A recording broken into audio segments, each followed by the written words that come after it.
What's going on? It's been a while. Welcome back to the channel.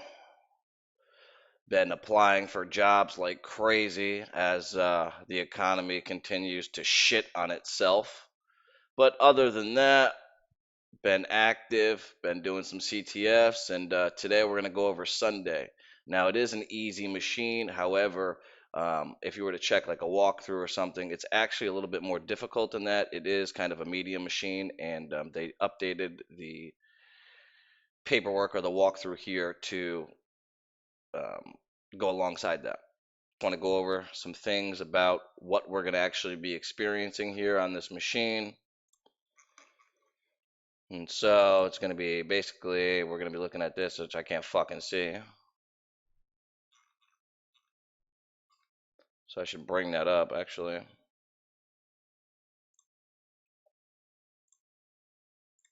All right, so here's the info. Sunday is let me see what you guys are looking at here. Okay.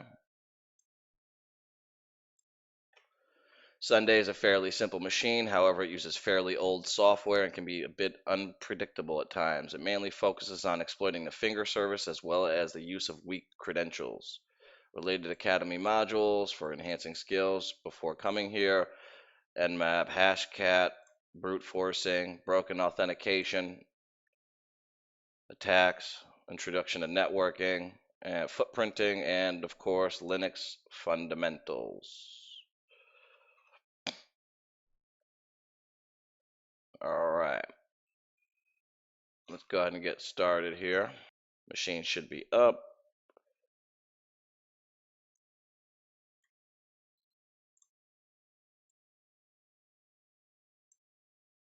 Start off with the basic Nmap, trying to figure out which services are running on the machine. Of course, we'll do SC for checking service scripts, SV for versions, I believe, A aggressive. We always do O for operating, and then -P- to check all open ports. And then we're going to save it as Sunday Nmap. And before doing that, I would recommend creating a file, which we did before with mkdir. This makes it a little bit easier when you're trying to navigate all the CTFs that you've actually completed or that you're in the middle of. So we'll do that and we'll let this run. All right, here is the results of our Nmap. Let's go over the scan.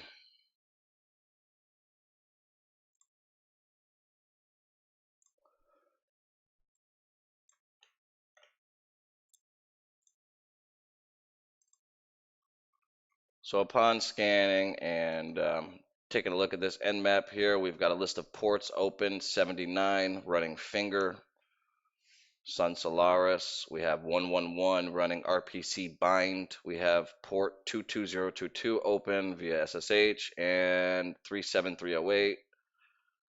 And then we have a SMS server here for 61303. We are interested in this finger service here.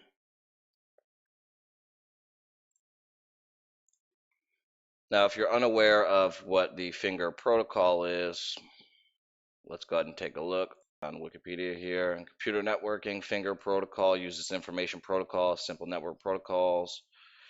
This is designed in 1977. Interface and name and finger programs that provide status reports on a particular computer system or particular person at network sites. Key right there. Prior to the finger program, the only way to get this information on weights was with a WHO program, so basically WHO is, or that showed IDs and terminal line numbers, the server's internal number of the communication line over which the user's terminal is connected for logged in users. So basically it's showing you who is logged in, right? And reference the name finger, Les Ernest saw the weights, time sharing system run their fingers down to output the WHO command. The finger daemon runs on port 79 here, TCP. The client will, in the case of the remote host, open a connection to port 79, and RUAP, remote user information program, is started on the remote end of the connection to process this request. The local host sends the RUIP one-line query based upon the finger query specification, which is who you're looking for essentially, or what you're looking for, and waits for the RUIP to respond. RUIP receives and processes the query, returns an answer, and then initiates the close of the connection. The local host receives the answer and closes the signal, then proceeds to close its end of the connection.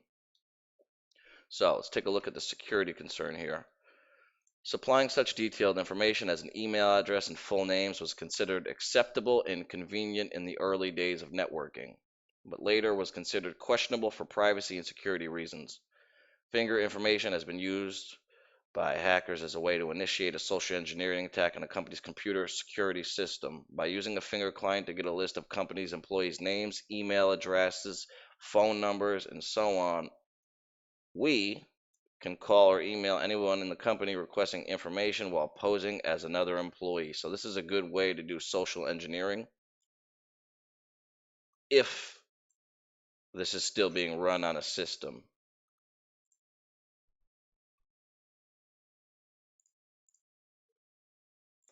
Now that we know a little bit about what the protocol is and what we're looking for, it's going to make it a little bit easier to, of course, find vulnerabilities associated with that and or to manipulate the service.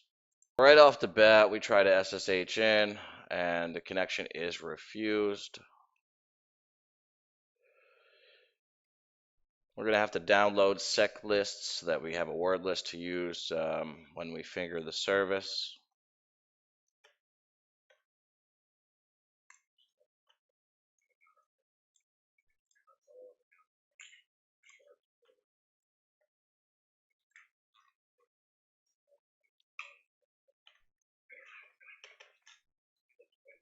So after using sudo apt install sec list, we'll go ahead and upgrade the packages and get ready for a little enumeration of the service.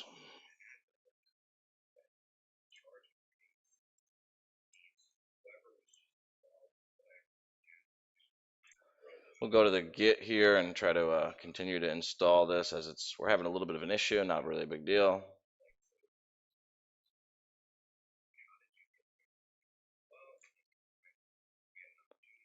All right, let's go ahead and Git clone this. We'll try it again for like the third time.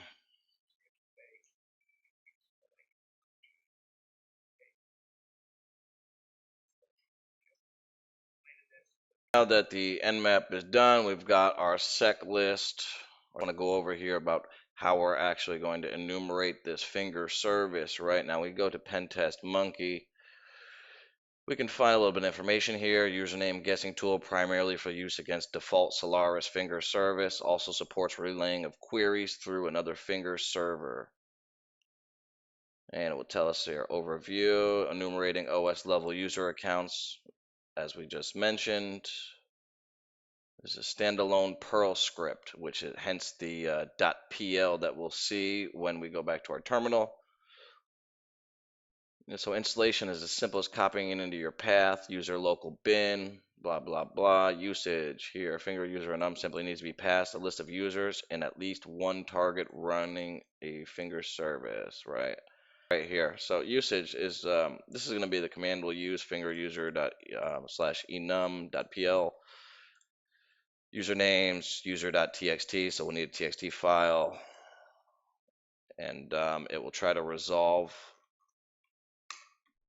for us. So let's go ahead, and we'll go to the GitHub for Pentest Monkeys. Now you can clone this if you'd like, you can download it if you like, however you get it to your machine. Here you can see I've already downloaded the service and CDing into the program here. We're able to see the Perl script for the finger username or finger user enum.pl. So we'll just have to implement our word list.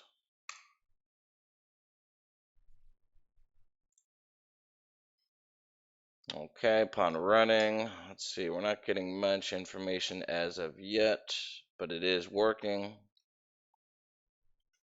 see, data link to admin. Starting to find some names. We have Anne Marie. Got a bin. Just continue to let this run here. We find quite a list here. We've got Bin, D, Ike, Joe, Laverne, Line, let's see, Meoff, Root, Sammy, Sunny, Sis, ZSA. So let's make this easy. We're going to be brute forcing Sammy and Sunny here. Now, the name of the box is Sunday. So as with the irony of CTFs, sometimes the name can actually be helpful, or any other information regarding or surrounding the CTF can be useful. In this case, the name. See if we can brute force their usernames and get some passwords. Okay. Now we could try to SSH with one of these users, or we can just try to brute force. Now, using Hydra is not going to work, so we're going to take a look at another tool here.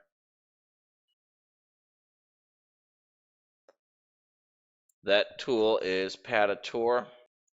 Patator usage, do a brute force attack, log in with root user, passwords contained in files, sudo apt install Patator. All set. Now, the whole reason we're using Patator is written right here. So Patator was written out of frustration from using Hydra, Medusa, Ncrack, Metasploit modules, and Nmap NSC scripts for password guessing attacks. Opted for a different approach in order to not create yet another brute forcing tool and avoid repeating the same shortcomings. Patator is a multi-threaded tool written in Python that strives to be more reliable and flexible than its fellow predecessors. And I believe it's more flexible by the amount of services it can run. And as we look down, we can see the finger lookup, enumerate valid users using finger. So we're going to do that. However, we need to. Patator is not a script kiddie friendly. Please read the full README inside patator.py. Usage examples are here. FTP login, host is equal to IP, user is equal to this file here, 0 logins.txt. Okay. Okay, enumerating user denied login. This isn't what we're looking for here. SSH, time-based user enumeration. We already know that SSH is running. So we'll be using this SSH script here.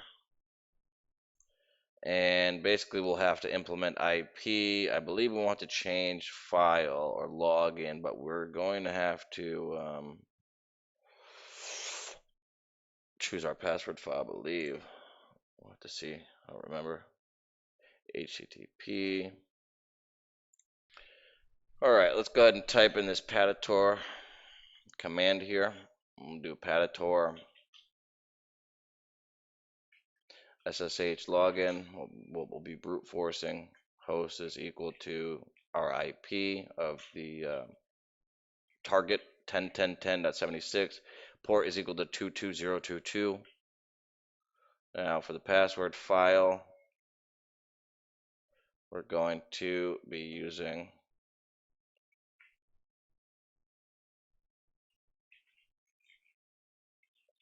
user share seclists. So we'll do Patator SSH login, host is equal to 10.10.10.76, port is equal to 22022, password file, or password is equal to file, and 0 is equal to user share seclists passwords, and we have a probable-v2-top1575.txt port, which is going to call back to the port.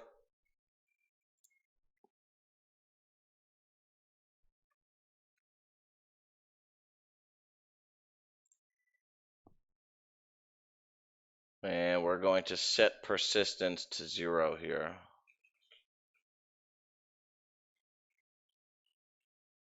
Persistent equals 0, and it begins to run.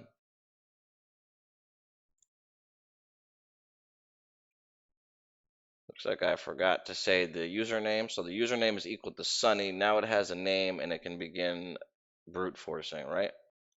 Authentication fail.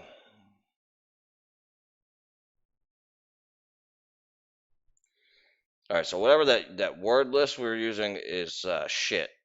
So that's not going to work. We're going to have to switch that out. common credentials, common passwords, win.txt, and we begin to start having passwords to line up with the username in order to attack. So we'll let this run for a little bit.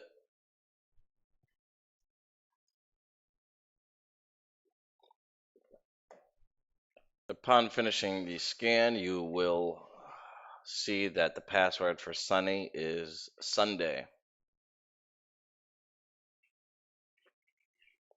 So we'll try to SSH in as Sunny at 10.10.10.76, port 22022. All right, looks like we're in.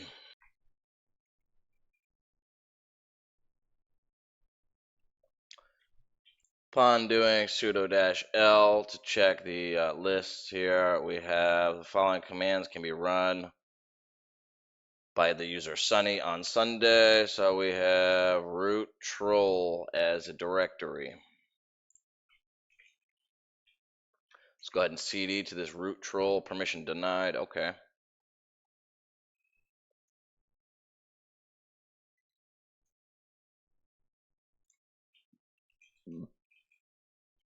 I don't think we use sudo, so let's try sudo. Yep, that works. So sudo-root/troll, and looks like UID is equal to root, UID root, okay.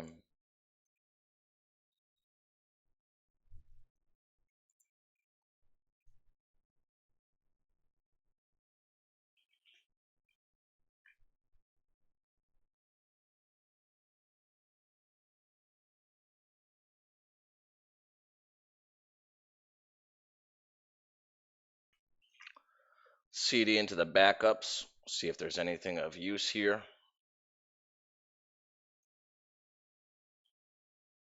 LSLA to list all the files here. And we look like, and we found two files here. And we have read and write access for agent22.backup and shadow.backup.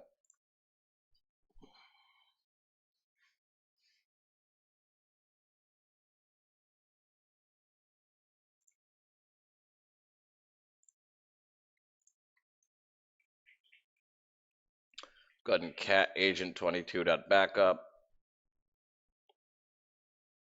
And it looks like we have a base 64 for both of them.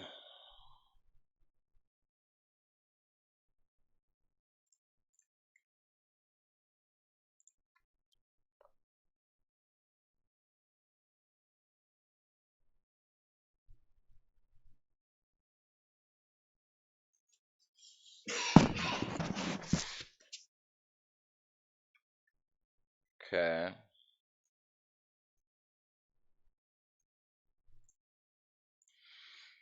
All right, so basically what we're going to do now is take these two hashes or base 64s and we're going to run a hashcat against it so we can decipher what's actually in here, and probably going to be a password. We're going to create the file so that we can actually run it against hashcat. We'll do that with nano agent22.backup, and this is going to create the file named agent22.backup. We'll go ahead and paste the hash or the base 64 here. We'll go ahead and paste the base 64 of agent 22, and we'll do the same for shadow.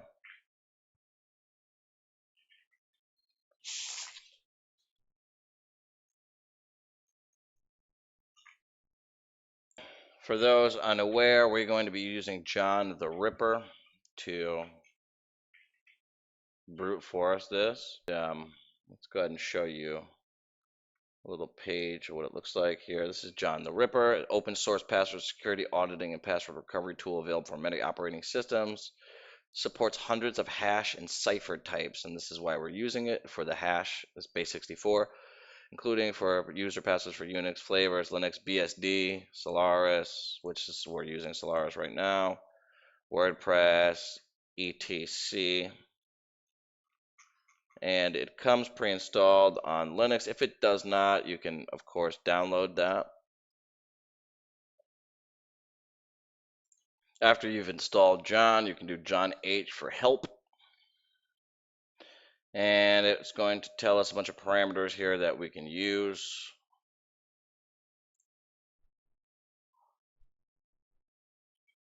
So it's good to keep notes. You John shadow.backup dash wordless equal to rocku.txt.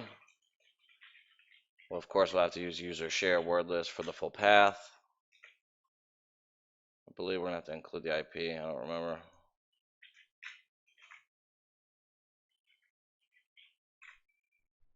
All right, we won't. We'll just run that. All right, so we'll run John against our rocku.txt here. We're going to run John against the shadow.backup, which is the base64 file that we created after getting the hash from the previous enumeration. Let's see, loaded to password hash with different salts. Let's go ahead and let it run. And it says, okay, sunny is Sunday. Sunday is sunny, yes.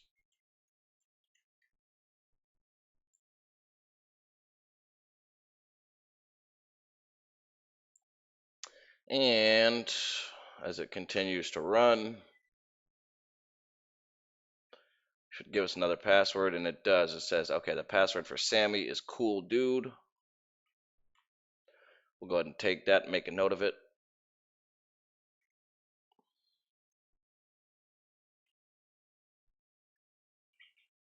Try to SSH in as Sammy here with the new credentials we just found. SSH Sammy at 10.10.10.76. Port is going to be 22022. Type in cool dude. Last login, let's do ls.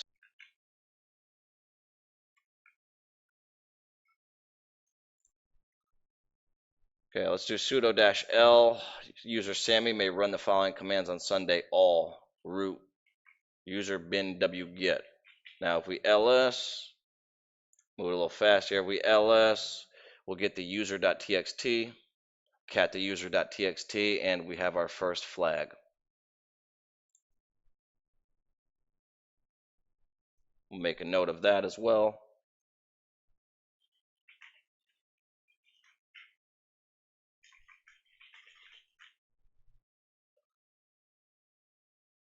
And the second flag, let's see here, ls-la, so there's nothing else in this directory.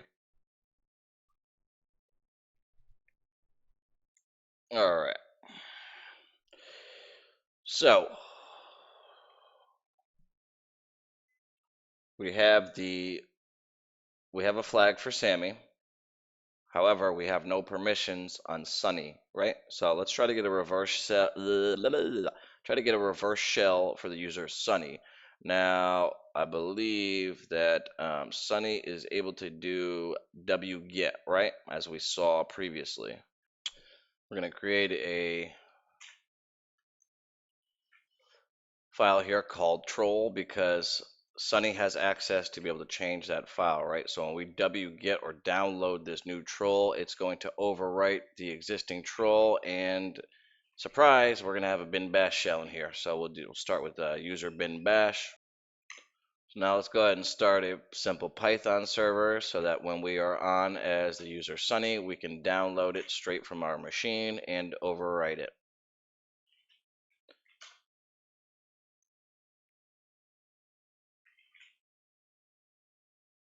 I believe we've already switched users to Sunny. If not, yep, okay. So let's find our IP. We'll do sudo wget followed by our machine IP 10.10.16.5. And we will need the file as well.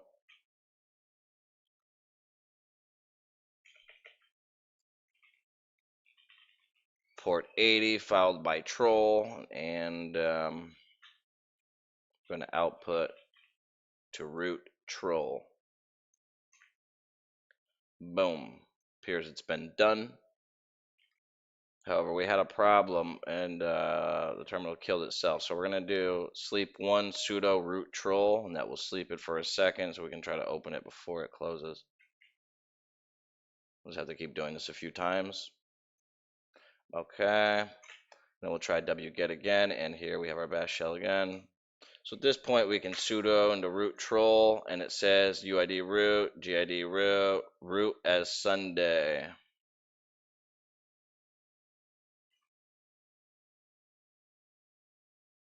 So basically, the binary was executed in the background after we slept it, and then it spawned our bash shell and gave us root access, cd to root ls, and we have troll.origin.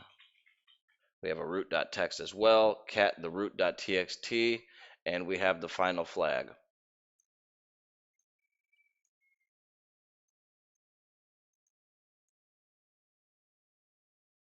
We'll go ahead and copy pasta this into the answers here.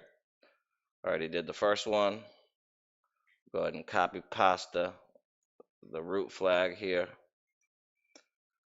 And that is another box completed. Congratulations. Sunday has been pwned. I want to state I'm not actively working as a pen tester. However, I am trying to get there. So if you feel like you have any comments or useful tips, feel free to drop them below. Thank you for watching. Please subscribe.